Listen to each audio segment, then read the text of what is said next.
I know how internet comments work, so I know that some people are going to accuse this game of being unoptimized because at maximum settings, extreme plus extreme ray tracing at native 4K resolution with DLAA enabled, no upscaling, you're gonna be at barely over 60 FPS on an RTX 5090, and so people will scream it's unoptimized, blah, blah, blah, blah, blah. And I just want everybody to remember that you shouldn't judge a game's optimization off of its maximum preset. You should look at what kind of scalability is on offer, and there's a ton of scalability here.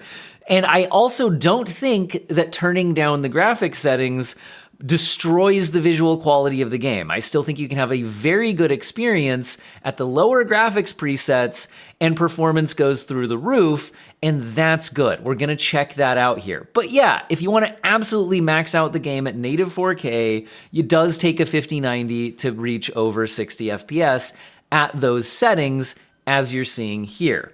However, let me show you just how far you can scale this thing down. I don't usually bother testing out my GTX 1060 anymore. The 10 series GPUs are going, I think that we just hit 10 years on the GTX 10 series. Can't remember if this 1060 came out right at launch, but we're going on a decade-old GPU here, guys. And it wasn't even a top-of-the-line card at the time. This is 1080p low settings at native TAA. This is not relying on upscaling. So native 1080p, yeah, it's the low preset, but guys, don't you think the visual, overall visual look of the game is still mostly intact? And this decade-old mid-range GPU from 10 years ago is averaging close to, but not quite 60 FPS, which I think is pretty dang respectable from a scalability standpoint. I'll also mention there's actually a lowest preset, which is one notch down from this, and you could use upscaling or play it like 720p instead of 1080p. But the point is, you can get by with this old of a card here and still average 56 FPS in the benchmark. Now, what I'm gonna show you now is some side-by-side footage with the GTX 1060 before we look at some more powerful GPUs. And on the GTX 1060, I'm looking at what about upscaling. So I actually don't think it's worth upscaling on a card like the 1060 here. On the right, we're seeing the low settings at FSR3 quality, so 720p internal rendering resolution, but using FSR3 to output a 1080p-like image. And on the left, we have the native TAA at 1080p low settings. Honestly, the performance isn't that much different. We're not gaining that much, maybe like 10% or so here, guys. It's not mind-blowing. And for that trade-off, I can definitely tell a little more of that FSR crunchiness to the image, especially look at the power lines right there. They were breaking up really badly on the right-hand side of the screen. So certain elements especially, I think look noticeably worse when using the FSR3 upscale here. And so I don't really think it's worth it. Now I'm gonna look at native 1080p, but using a variety of graphics settings. So let's start with the highest settings that are available to the GTX cards, which is the extreme settings without any ray tracing, since the 10 series cards didn't have hardware accelerated ray tracing. Now, the extreme settings are way too much for the GTX 1060. Also, they require more than 6 gigabytes of VRAM to work properly, and this is a 6 gigabyte card, so you're hanging out at around 20 FPS, so I wouldn't use the extreme settings. But you do get a look at the side-by-side image here, and yeah, on the right-hand side of the screen, you see the rain effects, you get a lot more reflections in the car, you get a lot more reflections in the ground, there's more detail on everything. So the right-hand side absolutely does look better than the left-hand side, but wouldn't you agree that the core-like artistic vision for the game is mostly intact, and I think you could still enjoy the experience on the left-hand side. This is what I mean by I think this game scales pretty gracefully. Now, what we're looking at next is on the right-hand side, I've turned down the graphics settings one notch. This is now the ultra settings, still at native TAA, and this is still too much for the GTX 1060. Again, right-hand side certainly looks better, but you're hanging out in the mid-20 FPS range, so I don't think anybody's gonna choose to play at these settings. So let's go ahead and jump forward a little bit. What if you turn down to the high preset?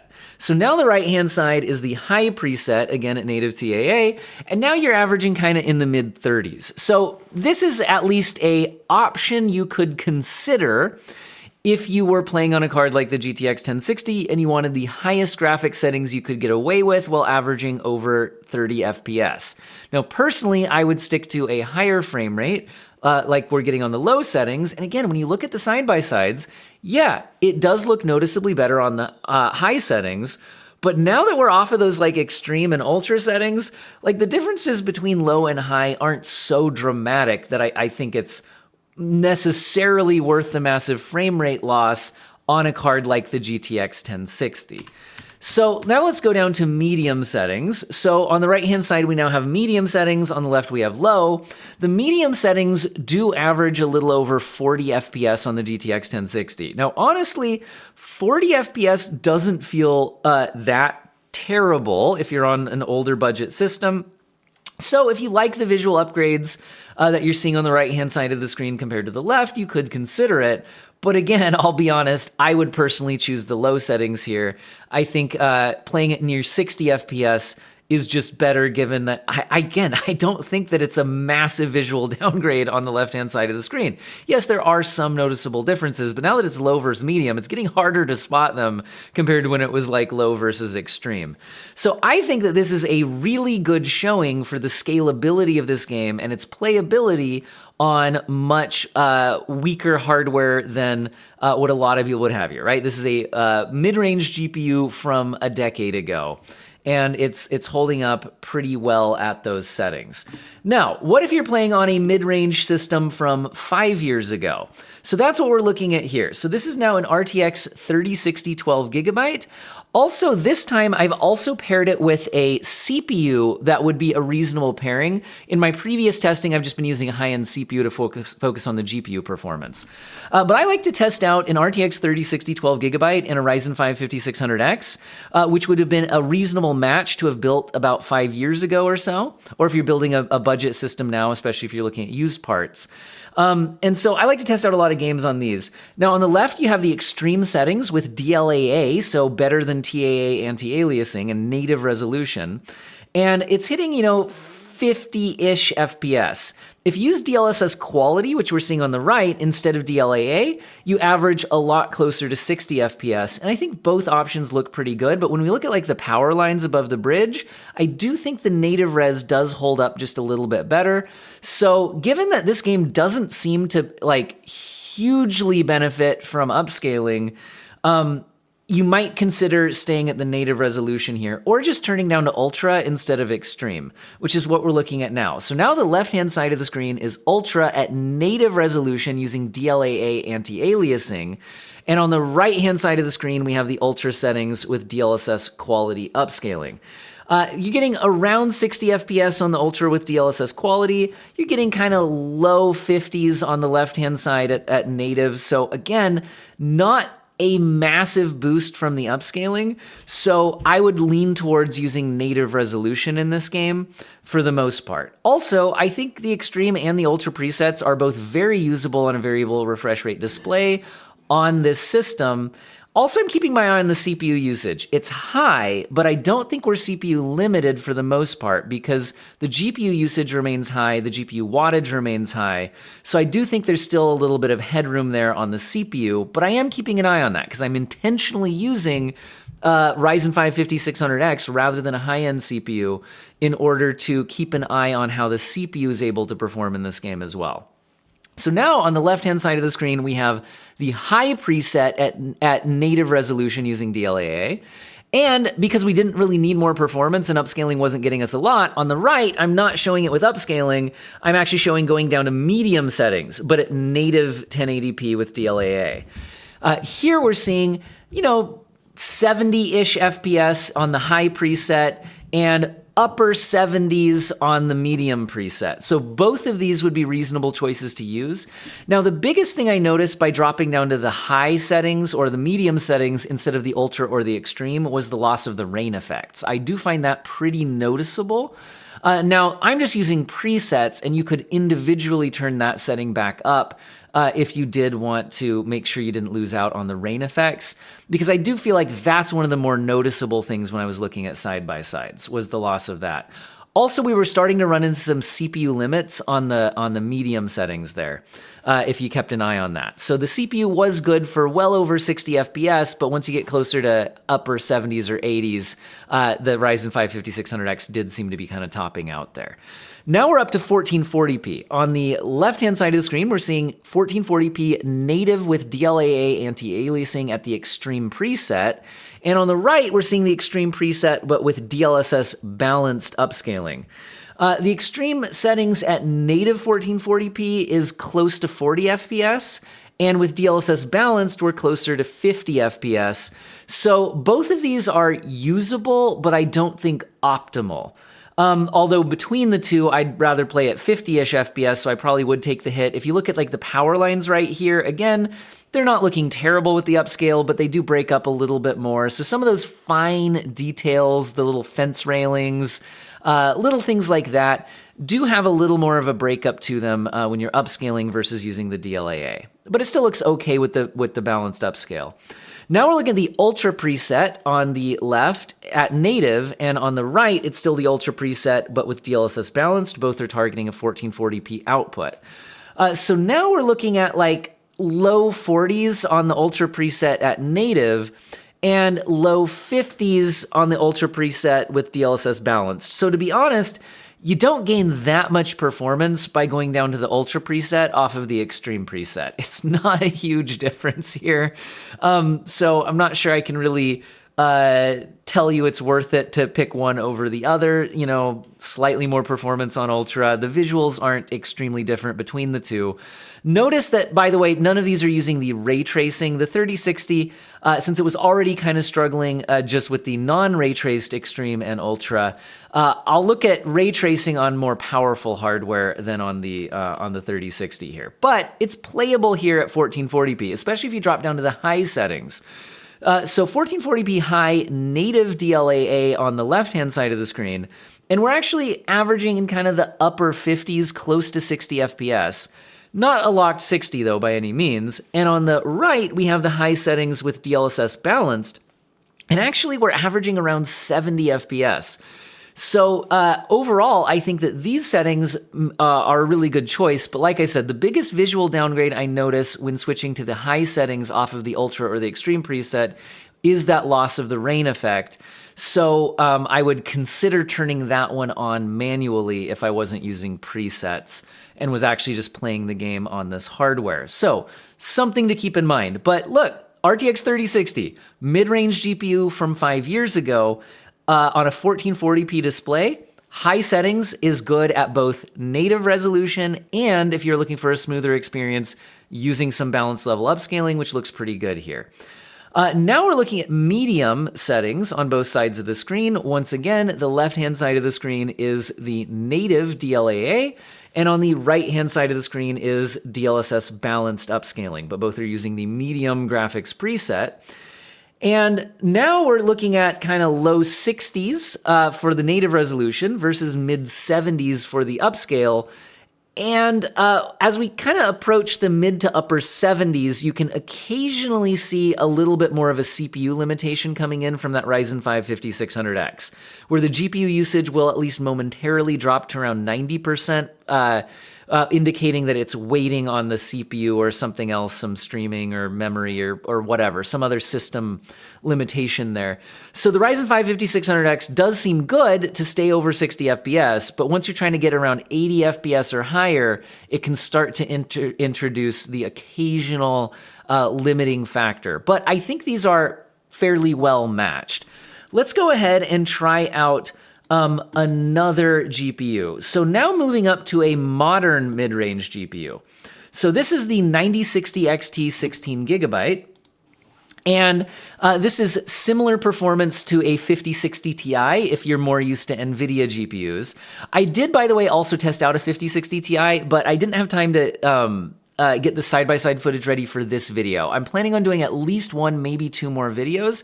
My next video should be an AMD versus Nvidia battle, so stay tuned for that. But anyway, so this is a 5060 Ti class product if you're familiar with that. Anyway, On the left, we have the extreme settings at native AA with using FSR4 for the native res anti-aliasing, so similar to DLAA on the Nvidia side. And on the right-hand side, we have the extreme ray tracing. So this is the extreme plus the highest level ray tracing. And I'm gonna be honest, guys, I do notice some differences in the visuals, but they're not massive, and the frame rate difference is pretty big. We're talking like 90-ish versus a little under 60. Now, I do notice some differences when we kind of pause on side-by-sides. There's some differences in the reflections. It's not that there is no difference, but the difference isn't huge, okay? And there is a pretty big frame rate hit. So I'll just throw that out there regarding the ray tracing. Now, on the left, we now actually have the extreme ray tracing at the native resolution, but now I'm looking at, let's say you did want to use the ray tracing, so you're relying on some upscaling. So the right is also the extreme ray tracing, but using FSR4 quality. Both of these are targeting a 1080p output. So if you're trying to do it at native resolution, you're kind of stuck in the mid-50s. But if you use quality level upscaling, we get into the lower mid-70s. So I think it is worth using the quality level upscaling if you're going to try to use the ray tracing features. And I noticed the ray tracing boosts performance a lot more using upscaling than the non-ray tracing presets do. It responds better to it. But if you look at those power lines there, again, they do look a lot better at native resolution. Other than those little fine details like the power lines and the fence railings and things like that, though, I do think that FSR4 is holding up pretty well here visually. Now, we're looking at the extreme FSR on the, the extreme settings without ray tracing on the left. And now on the right, this game has multiple ray tracing presets. So this is the Ultra RT, Ultra plus RT. So it's actually using the Ultra preset for non-RT effects, and then it's using RT effects, but with the RT effects turned down a notch from when you're using the Extreme plus RT preset. So interesting. We can look at the side-by-sides, and again, we're looking at like 90-ish FPS without any ray tracing, but turning down to the ultra settings from extreme, but then turning on some of the ray tracing effects, but not to their highest settings, is what we're seeing on the right. You're kind of in the upper 70s. So that is actually very, very usable. So I think if you want to use ray tracing at native 1080p and not rely on the upscaling, which I actually think might be a better choice, than using the upscaling to get the Extreme plus RT, I think that that might be a more optimal choice. Another ray tracing preset they offer is the high settings plus some ray tracing effects, but again at a reduced quality compared to the higher ray tracing presets. So this game has 3 RT presets, and this is the lowest of them. So both sides are native resolution, and actually what's interesting is by going down to the high settings and then using the reduced ray tracing settings, you get higher performance. We're averaging nearly 100 frames per second than you do with no ray tracing, but using the extreme settings on the non-RT effects. Both are at native AA. So interesting choices here, basically 90 FPS versus 100 FPS. And I'm showing you the visual side by side so you can make up your mind on which you prefer. I think both look good. You get something from the ray tracing, but like I said, it's not necessarily like super apparent to me on fast-paced gameplay. Make up your own decisions. Now, what we're looking at next is 1440p. So at 1440p, you can use the extreme no ray tracing preset at native resolution, even using the FSR4 native AA for high quality anti-aliasing, and still be averaging currently 69 FPS, but around 70 FPS. So a pretty nice frame rate there. And then on the right, we have the maximum preset, which is the Extreme plus RT, and it uses the highest level ray tracing features. And we're seeing that that averages closer to 40, which is less nice than 69. Now, overall, like I said, you do get something out of the ray tracing, but I'm guessing you guys are looking pretty hard to spot it if you're like me. So with that in mind, 70 FPS versus 40 FPS, I think I like the 70 FPS. But this is playing at native 1440p with absolutely no upscaling, which doesn't have to be how you would do the ray tracing. So now on the left-hand side, we have the extreme non-ray tracing at FSR balanced. And on the right-hand side, we have the extreme ray tracing at FSR balanced. So we're using FSR 4 balanced on both to reach our 1440p monitor output, but we're still looking at extreme non-ray tracing versus extreme with ray tracing. So the extreme with ray tracing does now hit about 60 FPS. So you can use the maximum preset, including ray tracing, at 1440p on a 9060 XT, but you need to use balanced level upscaling to get there. Fortunately, the FSR balanced, I think, looks pretty good. This does have FSR 4.1, and it's looking pretty good here. Things like the power lines you're seeing right here do break up a bit more with the upscale. So there's that. And again, if you choose to just not use the RT, you're getting closer to 95, 93 currently. So, over 90 FPS there. Anyway. So now we're going to look at a different pairing. So on the left, we have the high no ray tracing preset at native resolution, 1440p. And on the right-hand side, we have the lowest ray tracing preset, which is the high preset plus RT, but it's turning on the lower RT effects. Now, in this case, both of these are very, very usable. We're nearly 100 FPS on the high settings without ray tracing, and we're actually around 70 FPS on the high settings with those reduced ray tracing, both at native resolution, and I think both are reasonable ways you could choose to play the game. Although, like I said, as soon as you go off the extreme and the ultra presets down to the high preset, I noticed the lack of the raindrops flying around while racing. So I would, again, encourage you to try out individually turning that setting back up with customized settings if you're actually going to play at these settings. All right, so what are we looking at now? So now let's look at the Ultra RT. Again, that's the Ultra settings with some ray tracing turned on, but not to their maximum settings. On the left is trying to do that at native 1440p using FSR 4 native AA. And on the right-hand side of the screen is using FSR 4 balanced, so we're using upscaling. At the native resolution, this is doable, but not quite to a 60 FPS lock. It's kind of mid-50s. Then again, on a variable refresh rate display, the difference between 55 and 60 is not particularly noticeable. On using the upscaling, we're actually around 80 FPS, so a nice smooth experience. And overall, like I said, FSR 4 upscaling is looking pretty good here to my eye, but things like the power lines you're about to see here, like that, are more noticeable as they break up a bit more when using the upscaling. So, pick which option you want to use. I think we can agree that there are tons of very, very usable settings for the 9060 XT in this game, and you could pick all sorts of options that would make sense. Now, I started the video looking at the 5090, showing you that to completely max it out, Extreme Plus Ray Tracing at native 4K with DLAA, it is barely over 60 FPS.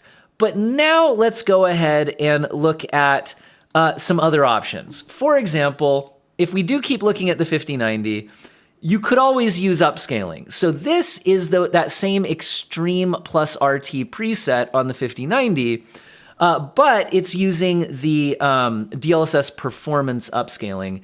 And now you can see that we're well into the mid 90 FPS range, and the overall image quality still looks quite good. Again, little fine details break up a little bit more using this upscale than they do with the native DLAA, so it's not a completely penalty-free upscale, but given that this is going for the 4K output, and the newer versions of DLSS are looking very good, I still think that this is a viable way to play the game. Obviously, though, you don't have to go all the way to a performance upscale if you don't want to be that aggressive. But I think this looks pretty good to my eye. If you just want to click on the maximum preset, kick on DLSS performance, and I want to be clear, when I'm using DLSS and FSR in this video, that's not including frame generation. This gets us a 96 FPS average overall. Now, you could take a look at what if we just used like DLSS quality instead of performance. Now, I actually want to show you something interesting here. I noticed that the performance I'm getting is almost the same as what I was getting at the performance mode upscaling, which is kind of strange. So like I said, this game's response to upscaling seems a little bit unusual. Like, you don't always get exactly the same performance benefits that I think you often see with a lot of upscaling. So just keep that in mind, that my overall average here using the quality level upscale was 95. Now, this is strange, but you can double check, like, quality level upscaling here. And when I was doing the other one, if we flip back to it, it was the performance mode upscaling. So I don't know if the game's bugged or like it just doesn't benefit much from the performance here. Now, I was also wondering, so are we CPU limited? So we can look at the stuff here, and it does say GPU limited 99.8% of the time. And you can look here at the CPU frame times renders versus the GPU frame time renders. And yes, at some moments the CPU is coming close to the GPU, but overall it doesn't seem to be the case. So that's a bit strange. This is now flipping over to the quality level upscale. Again, GPU limited 99.8% of the time. Something here seems a bit weird. But anyway, I thought I'd just report on that. Maybe I'll investigate further if there's something else I can figure out going on with the upscaling here. Maybe you guys can let me know in the comment section. Now, if you just wanted to use the extreme settings without ray tracing at native 4K, on the 5090, because if you don't feel like the ray tracing effects are, getting you your money's worth from a performance standpoint, this is what it looks like at native 4K with DLAA, at extreme but without the ray tracing on the RTX 5090. So you can see it's, 130-ish FPS, and things still look very good. You still get a lot of good reflections on the cars. Honestly, again, it's nice to have the ray tracing effects available, but you don't necessarily have to rely on them to get a very good looking image, which is what we're seeing here. And again, the frame rate is a lot higher overall. Obviously, you could use some of those reduced ray tracing settings and things like that. Anyway, let's go ahead and just show you the final result there. So 131 FPS average at the extreme preset on the 5090. Now, what if you're using a 5090 on 1440p?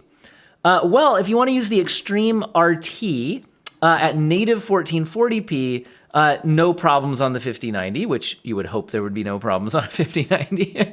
But we're at about 100-ish FPS if you want to play the game at absolute maximum everything at native 1440p using DLAA on the 5090. Like I said, 100-ish FPS. We could skip to the end here, 102 by the end of the benchmark run. If you want to use the extreme settings at 1440p without ray tracing, it is a much higher frame rate. We're talking like 170-ish FPS now. So big frame rate boost, but you could get 100 FPS with the ray tracing effects turned on, which I think is enough for a racing game. But if you wanted closer to 170, here you go. You can do it by turning off the ray tracing and stay at the native res. It's 172 by the end of the benchmark run. All right, we're going on about a half hour here, so I think that is enough for today's video. Like I said, I'm going to do at least one more video. My plan is for the next video to look at AMD versus Nvidia, and I've got at least 2 cards tested and ready to go to pair up for each. I've got a 9060 XT that I can pair up against a 5060 Ti, and I have a 9070 XT that I can pair up against a 5070 Ti. But I've still got to edit all that side-by-side footage, so keep your eye out for that video. Hopefully you found this one useful and or interesting. I think that my overall conclusion is that this game is very scalable, which is good to see. I think that it scales down gracefully without losing the core, visual design of the game. I can play it enjoyably on a GTX 1060, and I can even challenge an RTX 5090, which in my mind is actually a good thing. I like when a game can challenge the most powerful GPUs, but scale down gracefully to run reasonably well on the weaker GPUs. And in my mind, that's the kind of optimization that I'm looking for. Now, I'll also mention that I've mostly just been running the built-in benchmark. I haven't really tested out the game in open world gameplay, so maybe I'll have a future video if I find anything different there, or you could comment in the comments section once you have experience with the game. I did get review access to the game, which is why I'm able to get this video out today. but the game becomes publicly available, I think, tomorrow, but only if you buy the more expensive version of the game. And then you have to wait a few more days if you're not buying the more expensive version of the game. So anyway, there's all that. Hope you guys found the video useful and or interesting, and have an excellent day.